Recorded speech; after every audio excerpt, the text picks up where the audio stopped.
ఉదయమున నీవు ఎవ్వరినీ కలుసుకొనక ముందు ప్రభువును కలుసుకో. నీవు ఎవ్వరినీ చూడకముందు ప్రభువును చూడు. నీవు ఎవ్వరితో మాట్లాడకముందు ప్రభువుతో మాట్లాడు. నీవు దేనిని వెదకకముందు ఆయన రాజ్యమును నీతిని వెదకు.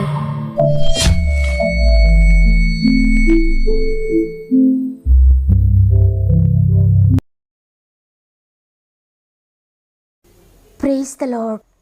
ఈ ఉదయకాలమున గాడ్ ఫస్ట్ అనే వాగ్దాన కార్యక్రమానికి మిమ్మల్ని అందరినీ మరొకసారి హృదయపూర్వకంగా ఆహ్వానిస్తూ ప్రభునామంలో మీ అందరికీ నాకు శుభాలు తెలియజేస్తూ ఉన్నాను. ఈ ఉదయాన్ని మీరంతా ఎలా ఉన్నారు ప్రియ దేవుని బిడ్డలారా? బాగున్నారు కదా? మీరంతా బాగుండాలని, దేవుని రక్షణ కవచంలో మీరు మీ కుటుంబాలు ఉండాలని, ఆయన మాట్లాడుతున్న ప్రతి మాట మీ జీవితంలో నెరవేర్చబడాలని ఆశించి మీ కొరకు ప్రార్థిస్తున్నాను. ఏ కష్టంలో, ఏ నష్టంలో, ఏ అనారోగ్యంలో మీరున్నా, మీరు కష్టంలో ఉన్నప్పుడు, వ్యాధిలో ఉన్నప్పుడు ఆయన మిమ్మల్ని విడిచిపెట్టి వెళ్ళిపోవడం మీకు తోడుగా ఉండే గొప్ప దేవుడైన. కాబట్టి ఏ పరిస్థితిని గురించి భయపడకండి, కంగారు పడకండి. మీ చింత యావత్తు ప్రభువు పైన వేయండి, ఆయనే చూసుకుంటారు.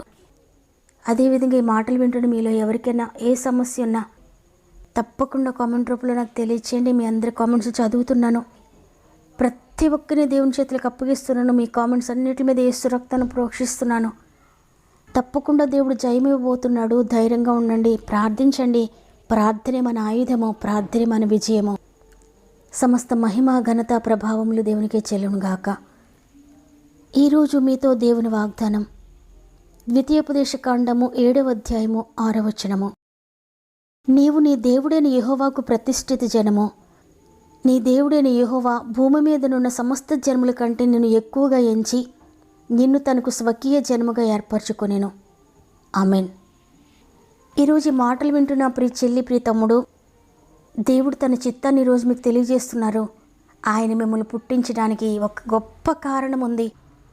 నిన్ను తనకు ప్రతిష్ఠిత జనముగా, స్వకీయ జనముగా ఎంచుకున్నాడు. నిన్ను పిలుచుకున్నాడు ఆయన. ఈ భూమి మీద ఉన్న సమస్త జన్మల కంటే నిన్ను హెచ్చించాలని, నిన్ను ఒక ఉన్నతమైన స్థితిలో ఉంచాలని ఆయన నిన్ను ఏర్పాటు చేసుకున్నాడు. నిన్ను గూర్చి అన్నీ తెలిసి కూడా నిన్ను ఎన్నుకున్నాడు. ఈ లోకంలో అనేక మంది నేను తక్కువ దానిగా, తక్కువనిగా చూస్తున్నారేమో. నిన్ను నీవు కూడా తక్కువ అంచనా వేసుకుంటున్నావేమో. నేను ఎందుకు పనికిరానని, నేనేంట్లే, నా వల్ల ఏమవుతుందిలే అని, నాకే టాలెంట్స్ లేవు, నా వల్ల ఏమవుతుందని నిన్ను గూర్చి నువ్వు అనుకుంటూ ఉన్నావేమో. అయితే దేవునికి నువ్వు చాలా ప్రత్యేకమైన వ్యక్తివి. ఆయనకు నువ్వు చాలా స్పెషల్. అందుకే నిన్ను అంత ప్రత్యేకంగా చేసుకున్నాడు. సృష్టి అంతటిలో నిన్ను ప్రత్యేకమైన దానిగా, సృష్టి అంతటికంటే ఉన్నతమైన దానిగా చేసుకున్నాడు. చూడండి, రోమీలకు వ్రాసిన పత్రిక 8వ అధ్యాయం 19వ వచనం రాయబడి ఉంది. దేవుని కుమారుల ప్రత్యక్షత కొరకు సృష్టి మిగుల ఆశతో ఎదురు చూస్తుంది అని.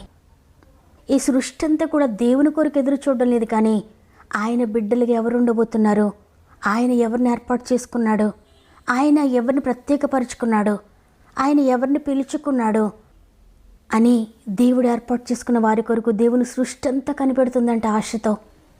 దేవుని పిల్లలుగా ఎవరు ఉండబోతున్నారో, ఆయన ఒడిలో ఎవరు కూర్చుండబోతున్నారు ఆయన రాజ్యంలో అని. ఆయన బిడ్డల ప్రత్యక్షత కొరకు, ఆయన బిడ్డలను చూడడం కొరకు ఈ సృష్టి అంతా కూడా ఆశతో ఎదురు చూస్తుందంట. నీ కొరకు, నా కొరకు ఈ భూమి ఆశతో ఎదురు చూస్తుందంట. సూర్యుడు ఆశతో ఎదురు చూస్తున్నాడంట. చంద్రుడు, నక్షత్రాలు ఇవన్నీ కూడా ఆశతో ఎదురు చూస్తున్నాయంట. దేవుని పిల్లలుగా ఉండబోతున్న నీ కోసం, నా కోసం. ఆయన చేసిన సృష్టి అంతటికంటే నిన్నే ఎక్కువగా ప్రేమించి వీటన్నిటికంటే ఎక్కువ స్థానంలో నిన్ను నిలబెట్టాడు. నీవు సామాన్యంగా ఉండటానికి ఆయన నిన్ను పిలవలేదు. నీవు ఆర్డినరీగా ఉండటానికి ఆయన నిన్ను ఏర్పాటు చేసుకోలేదు. సామాన్యంగా బ్రతకడం కొరకు నిన్ను ఏర్పాటు చేసుకోలేదు ఆయన. కేవలం నీ కుటుంబం కొరకే, నీ బిడ్డల కొరకే, నీ బంధువుల కొరకే, నీ స్నేహితుల కొరకే బ్రతకడానికి ఆయన నిన్ను ఏర్పాటు చేసుకోలేదు, నిన్ను పిలవలేదు. ప్రపంచమంతా నీ వైపు చూచేవారుగా నీ ఉండాలని, నీ మాట కొరకు ఆశపడేవారుగా నీ ఉండాలని, నీ ప్రార్థన కొరకు ఆశపడేవారుగా నీ ఉండాలని దేవుడు నిన్ను ఎన్నుకున్నాడు. ఈ భూలోకాన్ని తలక్రిందులు చేసేవారుగా నీ ఉండాలని ఆయన నిన్ను ఎన్నుకున్నాడు. ఈ భూలోకాన్ని తలక్రిందులు చేసేవానిగా నిన్ను చెయ్యాలని ఆయన కోరుకున్నాడు. నీవు గనుక ఆయనకు లోబడితే ఆయన తప్పక నిన్ను వాడుకుంటాడు. అనేక మంది ఎదుట నిన్ను నిలువబెడతాడు. భూలోకాన్ని తలక్రిందులు చేసి వారు ఇక్కడికి కూడా వచ్చారా అన్నట్లుగా నిన్ను గూర్చి కూడా అనబోతున్నారు. అందువల్ల ఎవరు నిన్ను తీసిపాడేస్తున్నారని, ఎవరు నిన్ను తక్కువ అంచనా వేస్తున్నారని, ఎవరు నిన్ను కాదన్నారని, ఎవరు నిన్ను త్రోసివేశారని భయపడొద్దు. ఈ లోకంలో మనుషులందరూ నిన్ను వెలివేసిన భయపడొద్దు. మనుషులందరూ నిన్ను కాదన్న భయపడొద్దు. వారందరూ నిన్ను త్రోసివేసినట్లుగా మాట్లాడుతున్న భయపడొద్దు. నిన్ను తక్కువ అంచనాగా మాట్లాడుతున్నా, నిన్ను తక్కువగా చూస్తున్నా భయపడొద్దు. నేను ఎక్కువగా చూసే ప్రభు నీ కొరకు ఎదురు చూస్తున్నాడు. నీవు ఆయన పిలుపుకు లోబడితే నీవే స్థితిలో కొంటూ వెళ్ళిపోయినా కూడా నిన్ను ఉన్నత స్థితిలో నిలువబెడతాడు.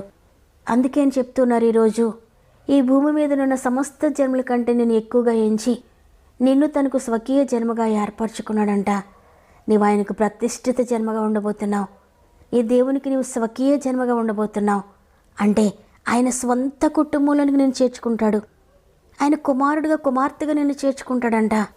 ఇంత గొప్ప అదృష్టాన్ని దేవుడు నీకు ఇస్తున్నాడు. ఆయన పిలుపు సామాన్యమైనది కాదు ప్రియ దేవుని బిడ్డ. ఆయన పిలిచాడు అంటే నిన్ను పవిత్రపరుస్తాడు, నిన్ను శుభ్రపరుస్తాడు. ఆయన నిన్ను పిలిచాడు అంటే తన ఆత్మతో నిన్ను అభిషేకిస్తాడు. తన కుమారునిగా తన కుమార్తెగా నిన్ను చేసుకుంటాడు. కాబట్టి ఈరోజు ఈ మాటలు వింటున్న ప్రియ దేవుని బిడ్డలారా, నీ గురించి నువ్వు తక్కువగా అంచనా వేసుకోవద్దు. నిన్ను గూర్చి నేనేమి కాదులే అనుకోవద్దు. నువ్వు చాలా ఉన్నతమైన వ్యక్తివి. ఎందుకంటే ఈ లోకాన్నంతటిని సృష్టించిన సృష్టికర్తే నిన్ను ఏర్పాటు చేసుకున్నాడు, నిన్ను పిలుచుకున్నాడు. ఆయన పిలుపు సామాన్యమైనది కాదు. ఆయన పిలుపు వల్ల నువ్వు ఎప్పటికీ కూడా నశించిపోవు. నీవు ఆయన పిలుపుకి ఇప్పటికైనా లోబడితే నువ్వు ఉన్నత స్థితికి వెళ్తావు. నిన్ను ఆయన ఉన్నత స్థితిలో పెడతాడు. కాబట్టి ఈరోజు అందరం కూడా, అవునయ్యా, నీ పిలుపు వల్ల నేను నశించిపోలేదు తండ్రి. నీవు నన్ను ఏర్పాటు చేసుకోవడం వల్ల నేను నశించిపోలేదయ్యా. నీ పిలుపుకు నేను లోబడుతానయ్యా అని మనందరం కూడా దేవునికి సమర్పించుకుంటూ ప్రార్థన చేద్దాం. తండ్రి, నీకు వందనాలు. నీ ఉచిత కృపను బట్టి మరొక దినాన్ని అనుగ్రహించి ఈరోజు మమ్మల్ని సజీవులుగా నిలువబెట్టి లేచి ప్రార్థించడానికి, వాక్యం చదవడానికి, వాక్యాన్ని వినడానికి మాకు కృపను అనుగ్రహించారు. అందుని బట్టి నీకు వందనాలయ్యా. అనేక మందికి లేని గొప్ప అవకాశం మాకు ఇచ్చినందుకు వందనాలు. ఈరోజు వాగ్దానం చేశారు, నేను నిన్ను ఏర్పాటు చేసుకున్నాను, భయపడొద్దు. నిన్ను నాకు ప్రతిష్ఠిత జన్మగా చేసుకున్నాను, నాకు స్వకీయ జన్మగా చేసుకున్నాను. ఈ భూమి మీద ఉన్న సమస్త జన్మల కంటే నేను ఎక్కువగా ఎంచాను నేను. కాబట్టి నేను ఎవరు తక్కువగా చూస్తున్నా, తక్కువగా ఎంచినా భయపడొద్దని వాగ్దానం చేశారు. తండ్రి, ఎంతమంది వాగ్దానాన్ని విన్నారో, విశ్వసించి ఇదిగో నీ సన్నిధిలో మోకరించారో అయ్యా, ప్రతి బిడ్డను చేతులు పెడుతున్నానయ్యా. అయ్యా, ప్రతి బిడ్డను జ్ఞాపకం చేసుకోండి తండ్రి.